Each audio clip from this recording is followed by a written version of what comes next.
Nasledujúci príbeh je fiktívny. Je vytvorený ako kompozit situácií a vzorcov správania, ktoré sa v násilných partnerských vzťahoch reálne objavujú. Táto epizóda obsahuje tému psychického a fyzického násilia. Prvýkrát ma neudrel. Hodil šálku o stenu. Tesne vedľa mojej hlavy. Doteraz si pamätám ten zvuk. Takéto hlasné prasknutie a potom malé kúsky skla, ktoré ešte niekoľko sekúnd dopadávali na podlahu. Ja som sa ani nepohla. Len som na ňo pozerala. On sa pozrel na mňa a povedal: Pozri, čo si ma donútila urobiť. A viete, čo je na tom najhoršie? Že asi o 10 minút neskôr plakal. Sedel na zemi, zbieral tie črepy a hovoril mi, ako ho to strašne mrzí. Že nie je taký, že nikdy nechcel byť taký, že sa sám zlakol samého seba. Ja som si k nemu sadla. Utešovala som ho. Šálku hodil on. Ja som skoro dostala ňou. A nakoniec som utešovala ja jeho. Keby sa ma niekto opýtal, žiješ v násilnom vzťahu? Povedala by som nie. Určite nie. Počúvate Toxi vzťahy. Volám sa Nina. Teda povedzme, že sa volám Nina. Keď som spoznala Milana, mala som 29.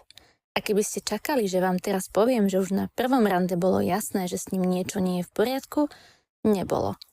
Práve naopak. Bol jeden z najpozornejších mužov, akých som kedy poznala. Pamätal si úplné maličkosti. Raz som mu medzi rečou povedala, akú čokoládu mám rada. O 3 týždne na to mi ju priniesol.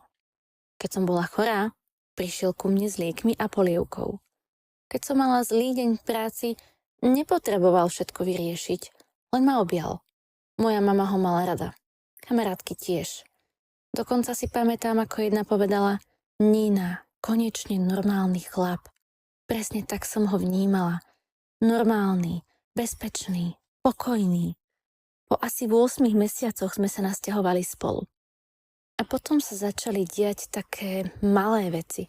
Naozaj malé. Napíš mi, keď prídeš. To mi prišlo milé. Veď sa o mňa bojí.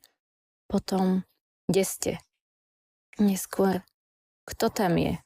No potom raz, aj Tomáš? Tomáš bol kamarát kamarátky. Ani nie môj kamarát. Spýtala som sa: Prečo sa pýtaš? Milan povedal: Nič, len ma to zaujíma. Tak som to ďalej neriešila. Prečo by som mala? A práve toto je moment, pri ktorom musíme byť opatrní. Otázka, kde si, sama o sebe nie je násilie. Ani žiarlivosť automaticky neznamená, že máme pred sebou násilného partnera. Pri podobných prípadoch nás nezaujíma jedna izolovaná veta. Zaujíma nás vzorec. Čo sa stane, keď partnerovi nevyhovieme? Môžeme povedať nie? Môžeme ísť von? Môžeme nesúhlasiť? Alebo za samostatnosť postupne prichádza nejaká forma trestu? Ja som prišla domov asi o hodinu neskôr, ako som povedala. Milan sedel v obývačke. Hneď som vedela, že niečo nie je dobré. Spýtal sa: Nemohla si napísať? Povedala som: Veď som ti písala o 10:30. Lebo sme sa zakecali. A on prestal komunikovať. Úplne. Pýtala som sa ho, čo mu je. Nič. Či sa hnevá? Nie. Samozrejme, že sa hneval. Trvalo skoro celý ďalší deň, kým znova začal byť normálny. Proste on. A viete, čo som urobila? Ospravedlnila som sa. Nie preto, že by som si myslela, že som spravila niečo hrozné, ale chcela som, aby už konečne bol doma pokoj. A myslím, že toto bol jeden z prvých momentov, keď som začala robiť rozhodnutia podľa toho, ako na ne bude reagovať on. Nikdy mi nepovedal: Zakazujem ti chodiť von. To je na tom celé to zvláštne. Keby mi povedal: Nikam nejdeš, asi by som sa na neho pozrela a povedala: Prosím? Lenže Milan to robil inak. Keď som povedala, že idem s kamarátkami, odpovedal: Choď, veď ja ti nič nezakazujem. A potom sa so mnou nerozprával. Alebo povedal: V pohode, aspoň vidím, čo je pre teba dôležitejšie. Časom som zistila, že je jednoduchšie nikam proste neísť. Tak som začala kamarátkam hovoriť: Som unavená, máme program, možno na budúce. Najhoršie je, že počase sa prestali pýtať, A ja som vlastne bola aj rada. Aspoň som si konečne nemusela vymýšľať výhovorky. Toto je veľmi dôležitý moment. Izolácia nemusí vypadať tak, že vám partner povie: zakazujem ti stretávať sa s rodinou a priateľmi. Niekedy vytvorí okolo kontaktu s ostatnými také množstvo konfliktov, napätia alebo následkov, že sa druhý človek začne izolovať sám. Formálne má slobodu. Prakticky však za jej využitie platí. A postupne sa teda začne prispôsobovať. Potom prišla jedna fotka. Dala som na Instagram fotografiu v šatách. Pre koho sa takto fotíš? Začala som sa smiať. Myslela som si, že sranduje. Pre nikoho. Tak na čo to dávaš na internet? Lebo sa mi tá fotka páči. A on na to: potrebuješ, aby ti cudzí chlapci písali, však? Že si pekná, že? Už mi úsmev zamrzol. Povedala som mu, že preháňa. On sa okamžite urazil. Dobre, som debil. Prepáč, že mi záleží na vlastnej frajerke. Tak som mu vysvetľovala, že nikoho nehľadám, že ho nepodvádzam. Dokonca som mu ukazovala správy. A tú fotografiu som nakoniec zmazala. Pre pokoj.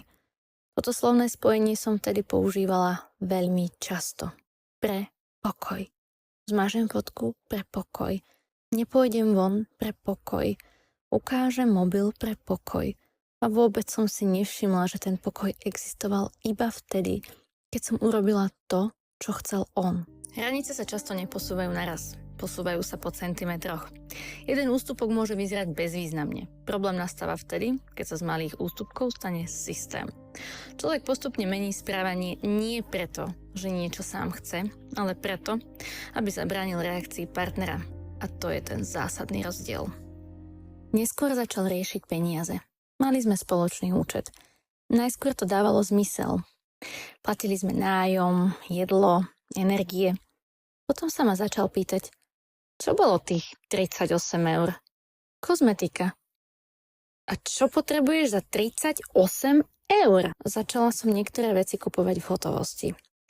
Raz som si kúpila krém na tvár a schovala ho do kabelky, aby ho nevidel. Pamätám si, ako som sedela v aute pred domom a pozerala na ten krém. Prišlo mi to absurdné. Ja som pred vlastným partnerom schovávala kozmetiku. Lenže potom som vošla domov. Milan bol fajn. Bol dobrý. Objal ma. Uvarili sme si večeru, pozerali film a ja som si povedala, možno to zase len preháňam. Prvýkrát sa ma fyzicky dotkol v hádke asi po 2 rokoch. Boli sme na oslave. Rozprávala som sa tam s bývalým spolužiakom. Úplne normálne. Milan sa celý večer tváril, že mu to vlastne neprekáža. Až v aute povedal. Dobre ste sa bavili? Vedela som. Hneď som vedela.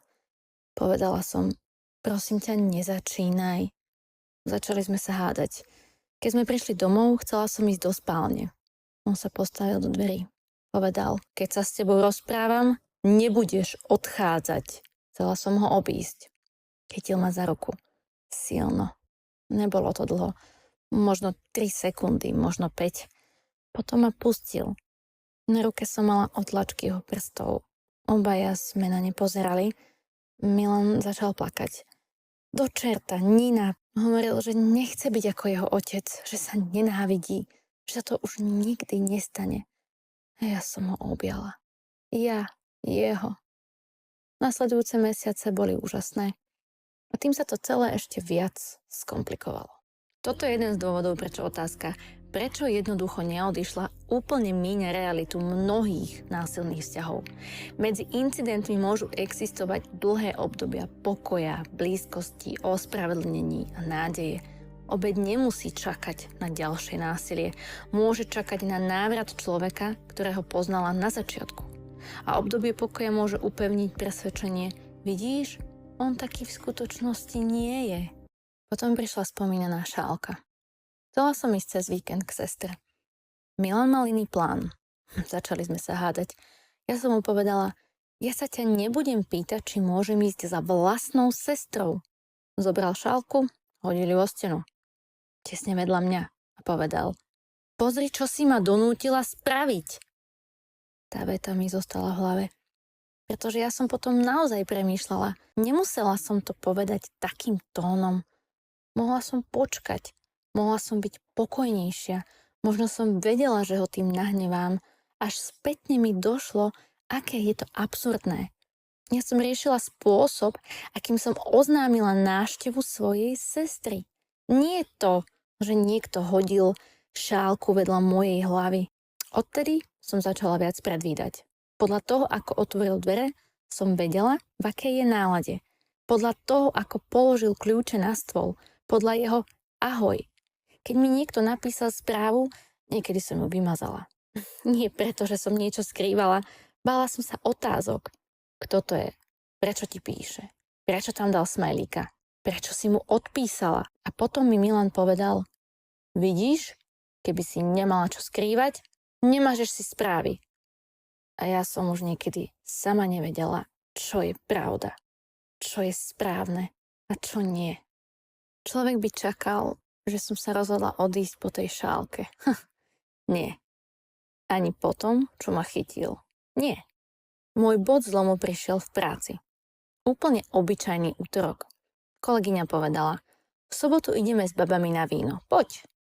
Automaticky som povedala, nemôžem. Spýtala sa, prečo? Ja som vlastne ani nevedela. Nemali sme žiadny program, nebola som chorá, nemusela som pracovať. No nič. Len som vedela, že ak pôjdem, bude nahnevaný. Kolegyňa sa na mňa chvíľu pozerala. Potom sa ma spýtala, ty sa ho bojíš? Začala som sa smiať. Úplne automaticky. Koho? Milana? Prosím ťa. Ona nič nepovedala. A ja som tú otázku počula celý deň. Ty sa ho bojíš? Večer som sedela 5 minút v aute pred našim domom. Robila som to často. Takých 5 minút navyše.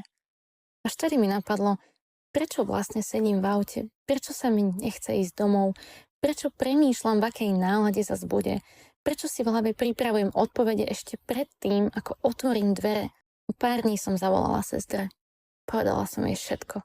Prvýkrát, no naraz. Keď som to počula, vyslovené nahlas, znelo to úplne inak. Sestra mi nepovedala, ako si tam mohla zostať. Nepovedala mi ani, okamžite sa zbal.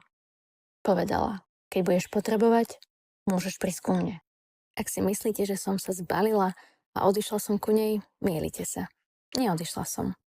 Na druhý deň som normálne vstala, išla do práce a večer som sa vrátila domov, k Milanovi.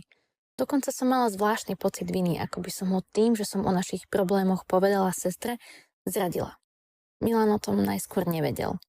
A pár týždňov bol pokoj. Naozaj pokoj. Bol milý, varili sme spolu, pozerali filmy. Raz mi dokonca povedal, vieš, že si to najlepšie, čo ma v živote stretlo. A ja som tedy rozmýšľala, či som sestre nepovedala príliš veľa a zbytočne. Či som ten náš vzťah nevykreslila horšie, než v skutočnosti bol. Možno sme mali jednoducho len zlé obdobie, možno som naozaj niektoré veci len preháňala ja. A presne vtedy som začala pochybovať o vlastnom rozhodnutí odísť ešte skôr, ako som ho vôbec urobila. Toto je veľmi dôležité. To, že človek dokáže násilie niekomu pomenovať, ešte neznamená, že je pripravený vzťah opustiť. Po období strachu môže prísť obdobie pokoja. A práve pokoj môže spôsobiť to, že obeť začne spätne spochybňovať svoje vlastné skúsenosti. Možno to nebolo také zlé, možno som prehnala, možno sa zmenil. Preto odchod z násilného vzťahu často nie je rozhodnutie urobené počas jedného večera. Je to proces. Milan sa o mojom rozhovore so sestrou dozvedel asi o mesiac neskôr. Úplnou náhodou. Sestra mi napísala, ako je to doma, je všetko OK? Mobil ležal na stole. Milan tú správu videl. Najskôr nepovedal nič. Len sa spýtal, čo jej rozprávaš? Povedala som, nič. Tak prečo sa pýta, že či je všetko OK? Vedela som, že klamať nemá význam. Tak som povedala. Rozprávali sme sa. A v tej chvíli sa úplne zmenil. O čom? O nás. O nás? Vzal môj telefón zo stola. Chcela som si ho vziať späť. Daj mi mobil. Odstúpil. Čo si jej povedala? Milan, daj mi ten mobil. Čo si jej kurňa povedala? Povedala som mu, že som jej povedala o hádkach. O tej šálke. O tom, ako ma chytil, o tom, ako sa cítim, že nemôžem nič robiť. A on sa na mňa díval, ako by som urobila niečo neodpustiteľné. Takže zo mňa robíš násilníka, povedala som. Ja s teba nič nerobím. Ja som jej povedala, čo sa stalo. Nie? Ty ma ohováraš. Začal chodiť po byte. Hovoril, že teraz ho bude celá moja rodina nenávidieť. Že som zničila všetko, čo si o ňom mysleli. Že som ho ponížila. A potom povedal, ty si vôbec uvedomuješ, čo mi robíš? Znovu to bolo o tom, čo robím ja jemu. Chcela som odísť. Len na chvíľu. Zobrať si bundu a prejsť sa. Keď som išla k dverám, postavil sa predo mňa. Povedala som, uhni. Neuhol. Milan, otvor tie dvere.